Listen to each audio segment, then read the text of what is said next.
The evening sun dipped low behind the hills, casting long shadows across the fields and old woodlands that bordered the village of Branlow.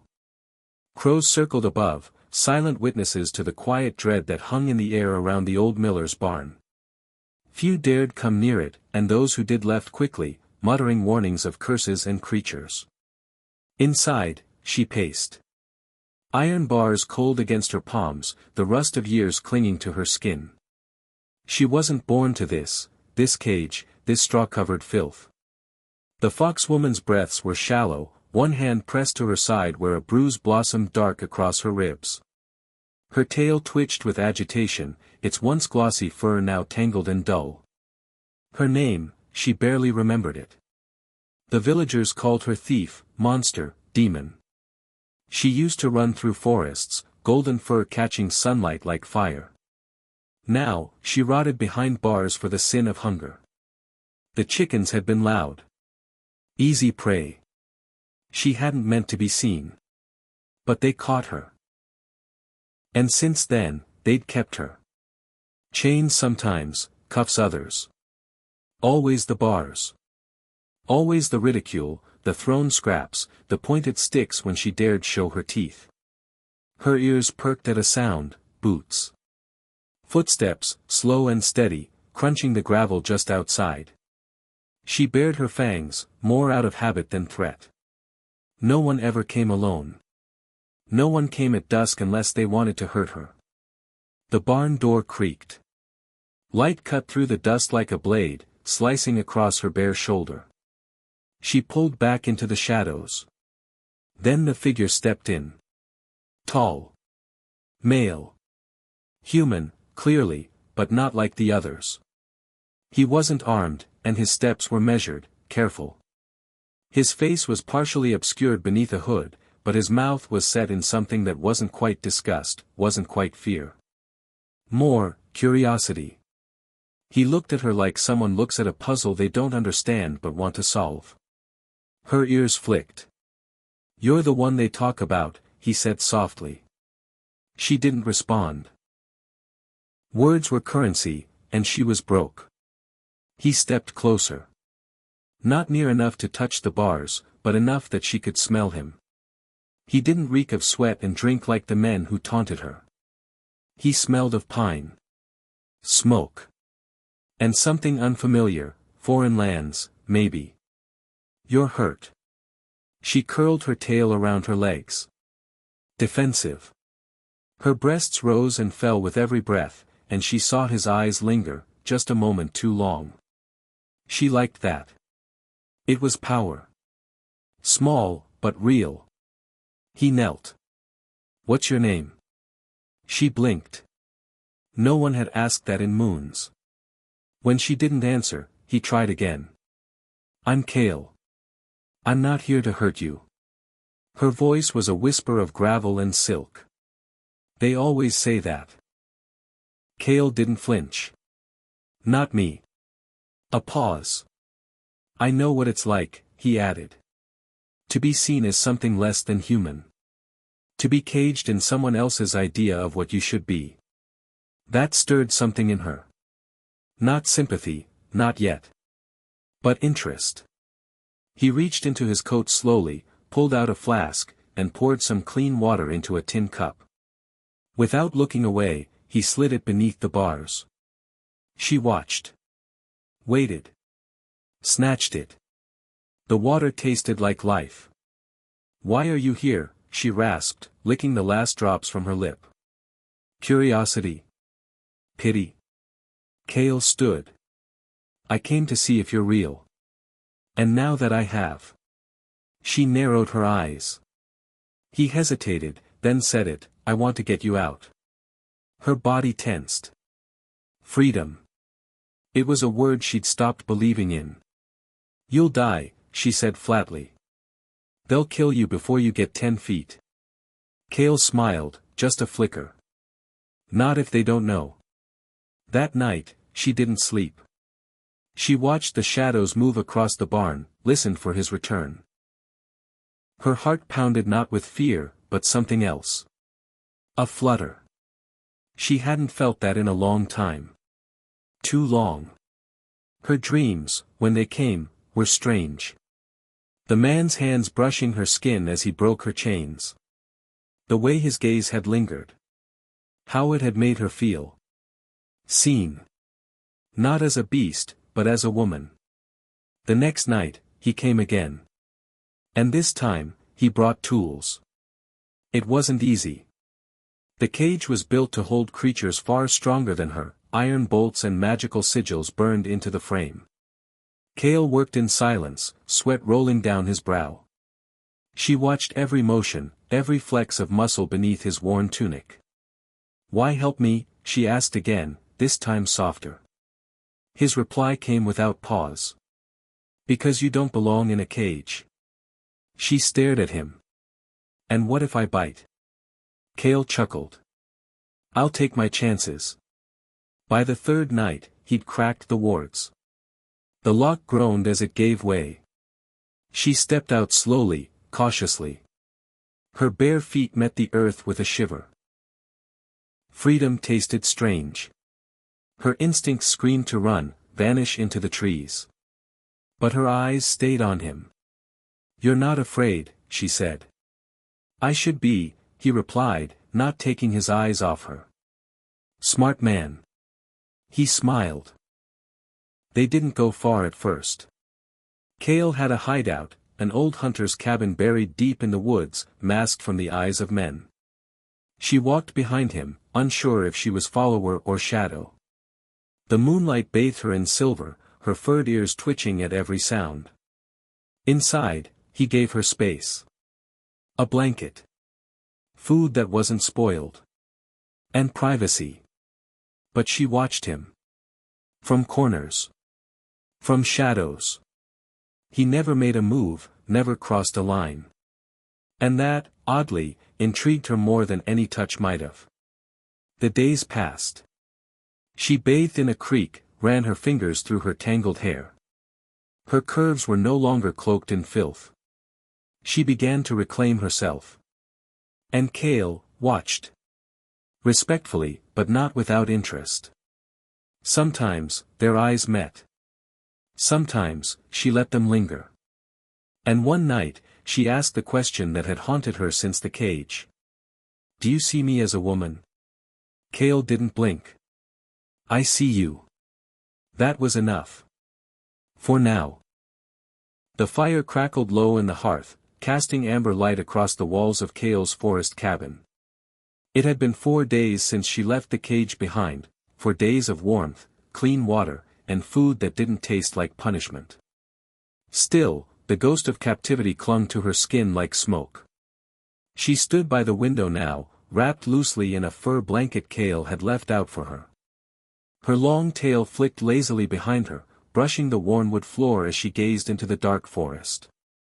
Somewhere beyond the trees, the world still wanted her dead.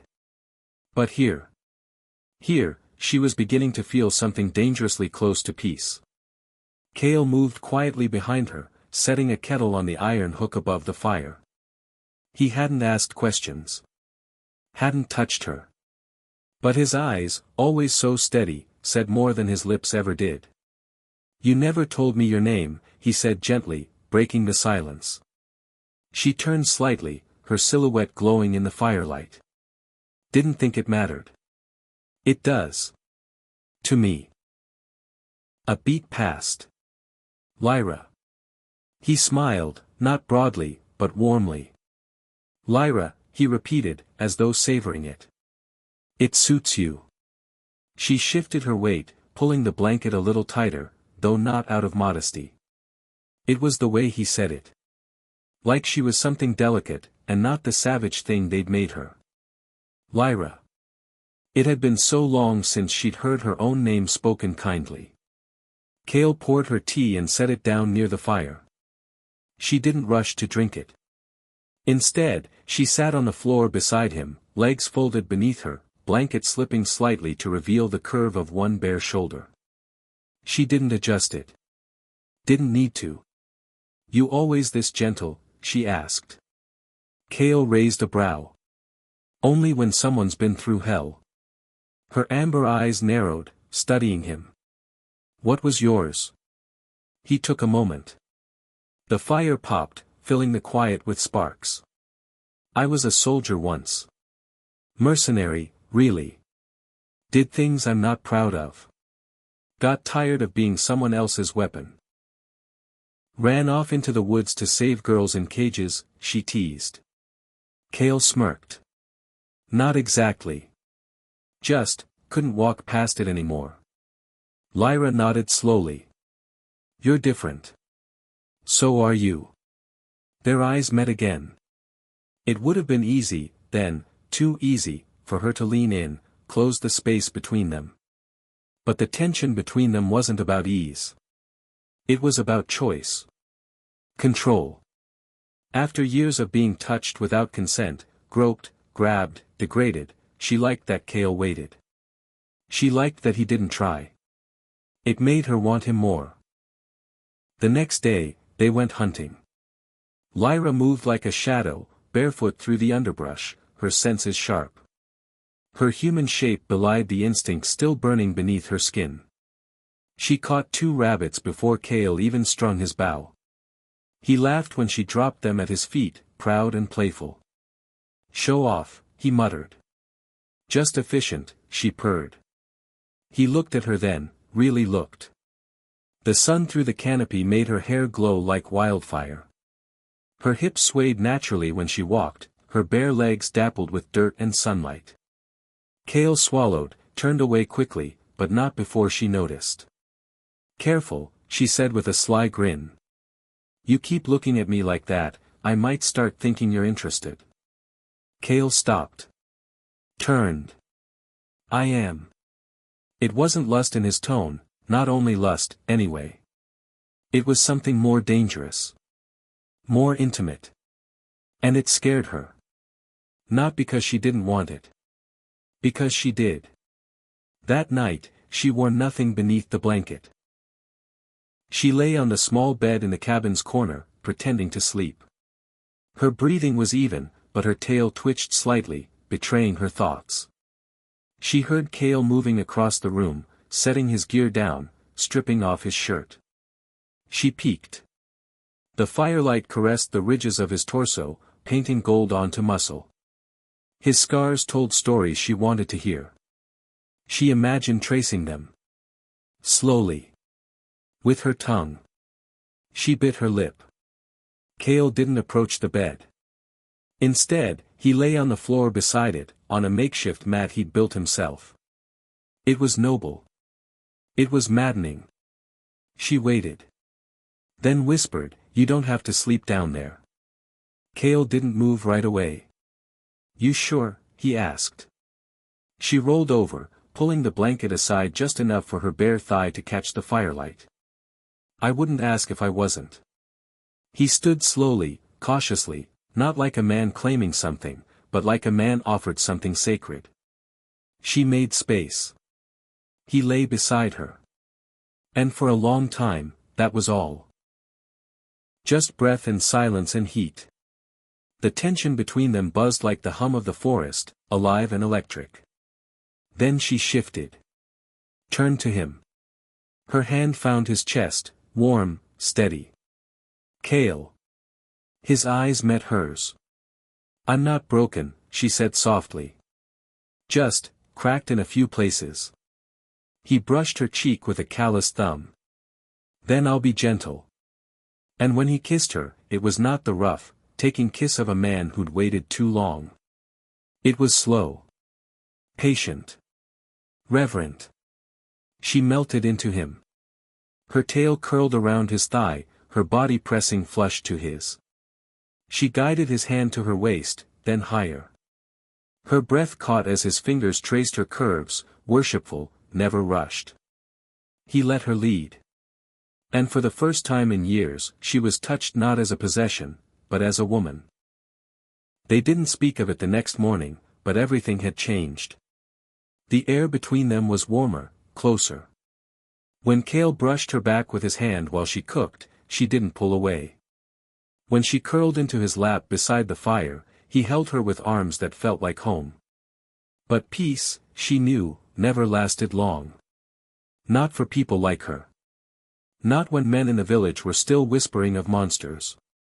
Not when someone had seen Kale sneaking from the barn that night. She smelled them before they came, torches, steel, hatred on the wind. Lyra's eyes flashed. She grabbed Kale's arm. "They're coming." He didn't ask who. He just started packing. But there wasn't time.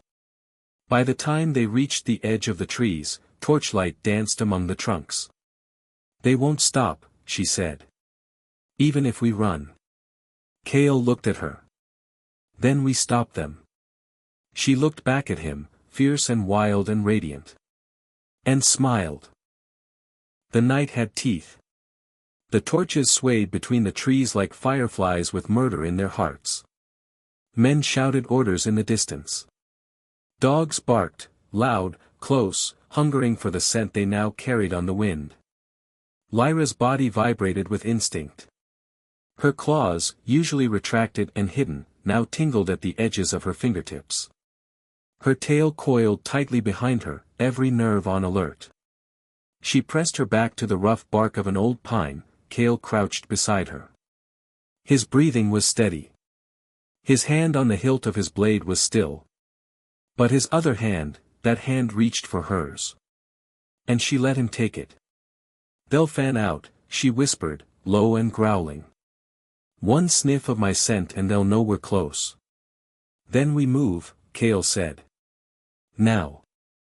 She nodded once and then took the lead, barefoot and fluid between the roots and shadows. Her body moved like moonlight through the trees, sleek, quiet, beautiful in its silent power. Kale followed, not as a protector, but as an equal. But even with her sharp senses and his experience, the woods betrayed them. A twig snapped too close. A shout. Then chaos. The first arrow came hissing past Kale's head and struck a tree with a dull thunk. Another buried itself in Lyra's shoulder, not deep, but enough to send a cry through her lips. She stumbled but didn't fall. Kale turned with blade drawn, eyes blazing. "You all right?" he barked. She hissed, ripping the arrow out with a wince. "Just annoyed." More torches. More men. And then Lyra did something wild. She turned toward the sound. "They want a fox," she growled, amber eyes glowing. "Let them chase one." Kale tried to stop her, but she was gone, a blur of red hair and whip-fast limbs darting through the forest, drawing them away. He cursed and gave chase, but not to follow blindly. He knew her plan. Split them. Isolate. Then strike. The first man never saw her coming. He'd broken from the main group, lantern held high, muttering to himself. She dropped from a tree like shadow and took him down with a single slash of claws across the back. He hit the dirt before he could scream. She melted into the night again. A second came, sword drawn. Bigger, cockier. She let him see her. Then ran. He followed, crashing, shouting, straight into the trap. Kale stepped from behind a boulder and drove his blade into the man's side. Fast. Silent. The man dropped. They regrouped behind a rocky ridge, panting, close. Lyra's shoulder bled, the wound staining her collarbone. Kale pressed a cloth to it, his hand steady, his jaw clenched with worry. "You didn't have to run out there like that," he scolded, voice low. "You didn't have to follow me," she shot back, though her voice was softer now. "I always will." She blinked.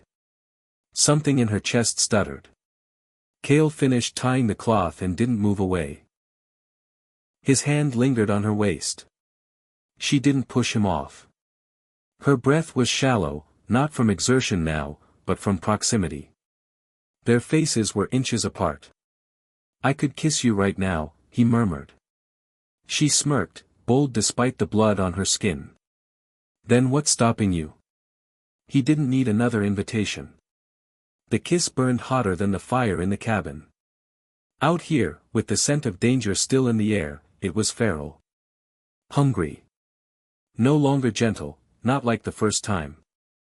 Lyra pulled him down with surprising strength, her thighs wrapping around his hips, her body pressing into his like she'd been starving for this. His hands gripped her waist, then her thighs, then slid higher, over the curve of her hips to the small of her back. Her tail curled between them, wrapping around his leg like it had a mind of its own. She moaned into his mouth, low and primal. They broke only for breath, eyes locked. "You want to do this here?" Cale asked, panting. She gave a wicked grin, fangs slightly bared. "What's more thrilling than being caught?" He growled, actually growled, and kissed her again. They didn't fully undress. There wasn't time. But there was heat. Hands beneath clothes, lips on bare skin, whispered gasps against throats. She bit him once, just a scrape of fong on shoulder, and he only gripped her harder. When it ended, they lay together beneath the stars, tangled in limbs and stolen peace.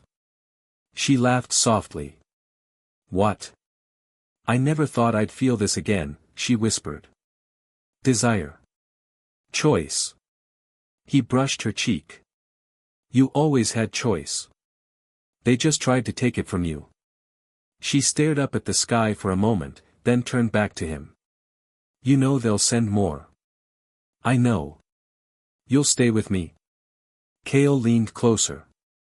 "I already have." They didn't run. Instead, they went deeper. Into the northern forests where the mist never lifted, where the trees whispered things in languages forgotten by man. There, Cale found ruins, old stone circles left by a people older than either of them. They camped beneath ancient trees, warded the grounds with salt and sigils. Lyra found her senses sharpened the deeper they went. The wild called to her, and she answered. Her claws grew stronger. Her speed faster. Her scent harder to track. The forest gave to her what civilization had stolen. And Cale watched her evolve.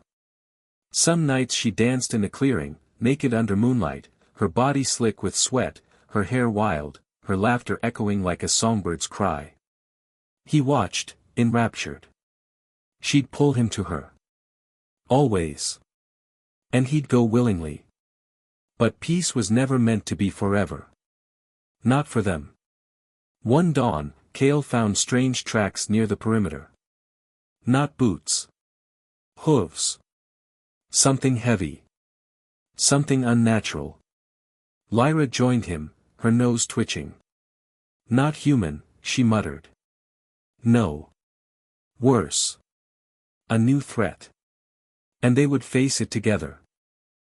The forest whispered warnings. Cale had never heard it before, not like this. The wind itself carried voices, too low to understand, but too deliberate to ignore. Every leaf rustle sounded like breath. Every tree creak felt like a cry. Lyra moved ahead of him, crouched low, tail swaying in slow arcs as her amber eyes scanned the path. She'd been quiet since they found the hoofprints, larger than any deer, too deliberate to be random. You know what this is, Cale said softly, walking beside her. She didn't answer at first. Then, her voice, it's not human. And it's not alone. Cale unsheathed his blade. Worse than the villagers, he asked. She stopped. Her eyes met his, and they were haunted. They're not coming to hunt me, she said. They're coming to bring me back. Cale blinked. Back. Lyra turned away, her tail flicking like a whip. I didn't just flee the village. I fled a bloodline. My bloodline. She crouched, dragging her claws through the moss to draw symbols in the earth, ancient ones. I was born to a noble clan of the old wild, a family of fox spirits who ruled the southern borders for centuries. Proud. Beautiful. Dangerous. And they locked you in a cage for stealing chickens? Cale asked. She chuckled bitterly. No. That was humans. My kind locked me away for worse. She stood, eyes glowing faintly in the mist. I fell in love with a human once before. Cale's breath caught. What happened? They killed him. The silence between them grew thick. She stepped closer to Cale, her hand reaching for his chest.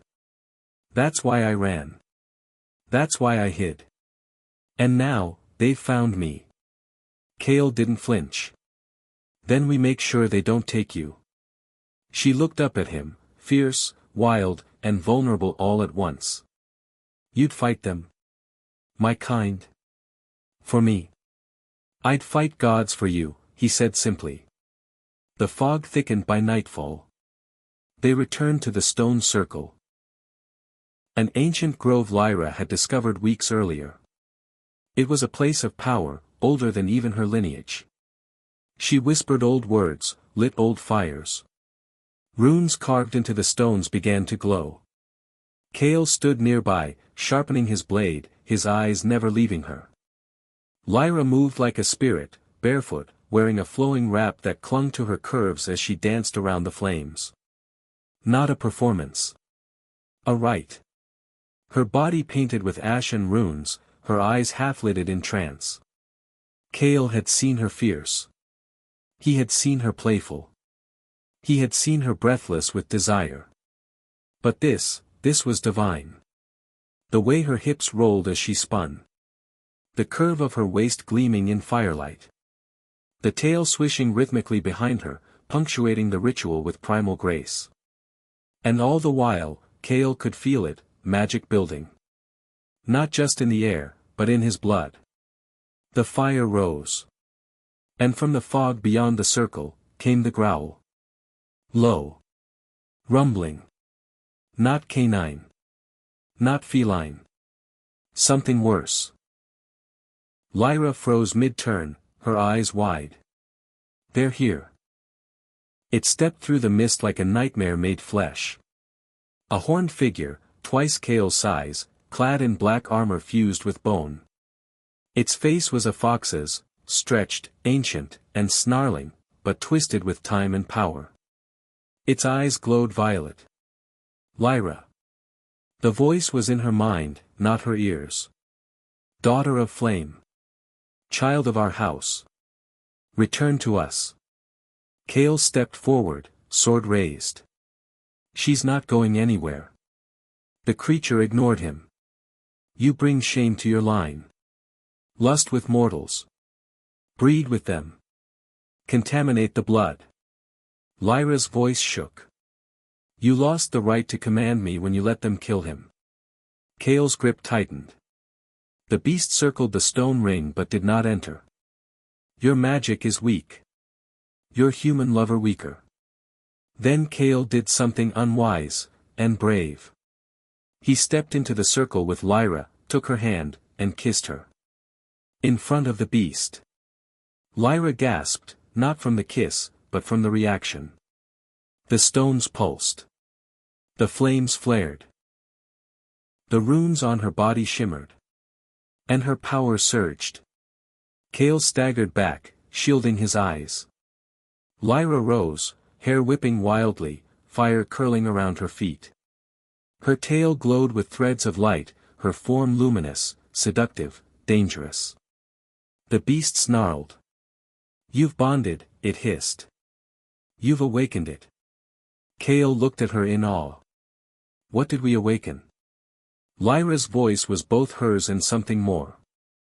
Me. The fight came fast. The beast charged the circle, only to be slammed back by a burst of light. Lyra darted from the ring, claws drawn, her movements a blur of flame and fury. Cale followed, flanking. Their rhythm was perfect. She struck low, he struck high.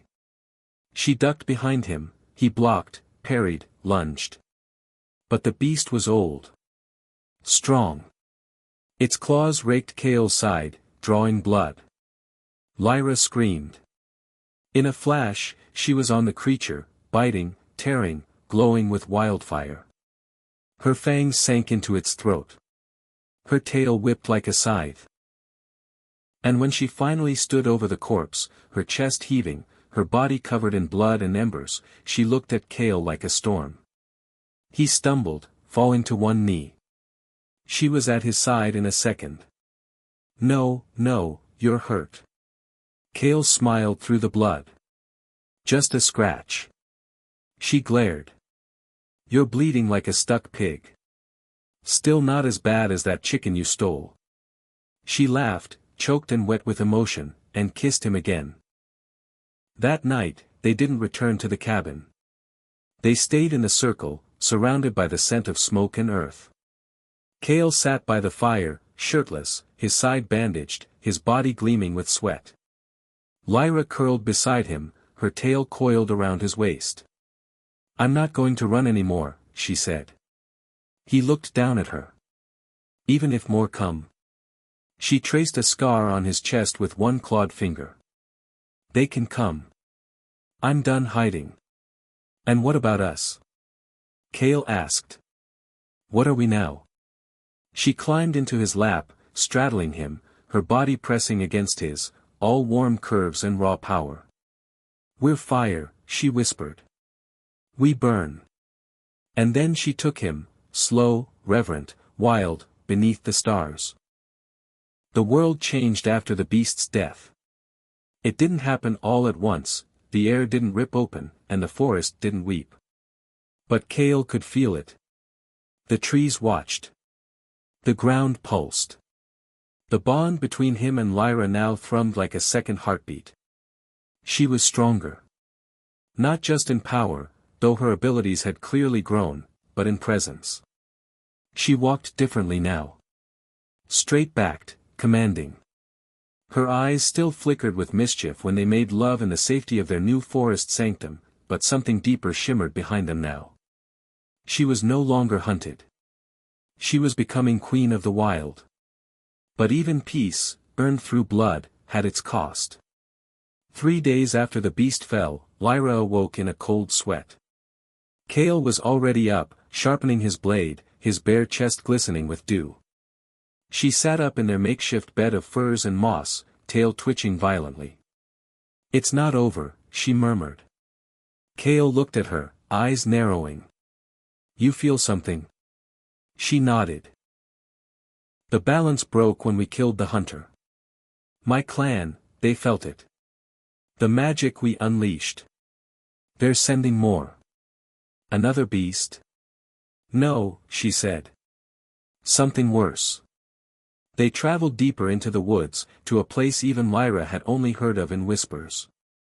A ruined temple once built to worship the wild matron, the primal goddess from whom all shapeshifters like Lyra drew their power. The temple was hidden beneath roots and vines, its spires crumbling into the sky, but the magic still lived there. Lyra led the way barefoot, dressed in loose layers of silk Kale had scavenged from abandoned altars. Her body moved like water, full of life, soft in its strength. She was more fox than ever now, her furred ears flicking with every breeze, her tail swaying with perfect control. Kale followed in silence, watching her with reverence. He didn't know what would happen here, only that she needed to return to the source. And she wanted him with her when she did. Inside the temple, the air shimmered. Runes lined the stone, glowing faintly at her approach. The very ground seemed to hum beneath her feet. Lyra stepped into the center of the circle and turned to face him. "I need you to understand," she said. "What I do next, it may change everything." Kale moved closer, the distance between them vanishing with one step. "Say it, and I'll still be here." She exhaled, trembling. "The goddess will offer me a choice. To return. To take my rightful place in the hierarchy of wild blood. But to do that, I'd have to leave this life behind." "You behind?" He studied her, his brow tight. "Then don't." Her lips parted. "Stay here. With me." Her voice cracked. "I'm not human, Kale. Not fully. My soul was never meant to belong to just one man." He touched her cheek. "Then let it belong to no one. But love whoever you damn well choose." She leaned into him. "You think the goddess will understand that?" "She will when you show her." That night, she entered the sanctum alone. Cale stood watch at the edge of the circle, tense, sword across his back. Inside, Lyra kneeled before a glowing altar, her curves outlined in ethereal light. Her silks fell from her shoulders, bearing skin, honoring tradition. She offered her blood. She offered her body. She offered her heart. And the goddess came. Not in a form Cale could see, but Lyra did. A being of light and fire, vast and feminine, ancient and terrifying. The voice entered Lyra's mind like honey laced with iron. You have awakened the bond. The mortal's touch burns in you. Lyra lifted her chin. He is mine. By choice. Not instinct. You were born to lead. To rule the wild. To return to your bloodline and bring order to chaos. Would you give that up for flesh and heat and fleeting love? Lyra rose to her feet. Her body glowed now, the magic inside her visible as veins of gold beneath skin. I am not giving anything up. I am becoming more. The goddess said nothing. But Lyra stepped forward, hands on her own chest. This body. This passion. This freedom, I claim it. I choose it. And I will not be owned. Not by a bloodline. Not by duty. Not even by you. Silence. Then, the light pulsed. So be it. Then I offer you a new path. Not fox. Not human. Something beyond. A bridge. Between what you were and what you've chosen. Lyra's heart pounded. What's the cost? Transformation. You will not belong to either world. You will never truly return to mine, but neither will your mortality remain untouched. Cale saw it from outside. Lyra's body arched, her back glowing, her eyes wild with both pain and ecstasy. Her form shimmered, shifting, changing. Her tail lengthened, her fur deepened in color. Her curves grew more striking, more divine. Her fingers glowed with clawed elegance, and a faint aura of heat radiated from her skin. She collapsed to her knees, gasping. And the light vanished. When Cale rushed to her, she looked up. Her eyes no longer golden, but swirling with amber and flame. He froze. Then fell to his knees beside her. Lyra. She touched his face, her new form glowing softly. It's still me. He exhaled, gathering her into his arms. What, are you now? She smiled, exhausted, powerful. I am what I choose to be. Weeks passed. They built a new life, not hidden, not hunted, but respected. Stories began to spread of the fox woman of the grove, protector of the forest, lover of a mortal man, guardian of the boundary between beast and man. Some nights, Cale would wake to find her standing in the doorway, bathed in moonlight, her tail dancing behind her as she stared out into the woods. You miss it? He'd ask. She'd turn, smile, climb back into bed beside him. Not for a second. Their love deepened, not as a fantasy, but as something raw, flawed, real. They fought. They laughed. They made love like it was a ritual. He worshipped every curve of her body with his hands, his mouth, his soul. And she let him. Fully. Without fear. One spring, she bore him a child. Half human, half fox, something new. Something beautiful. They named her Ashra, after the fire that saved them. And Lyra knew then, the cage was gone. Forever.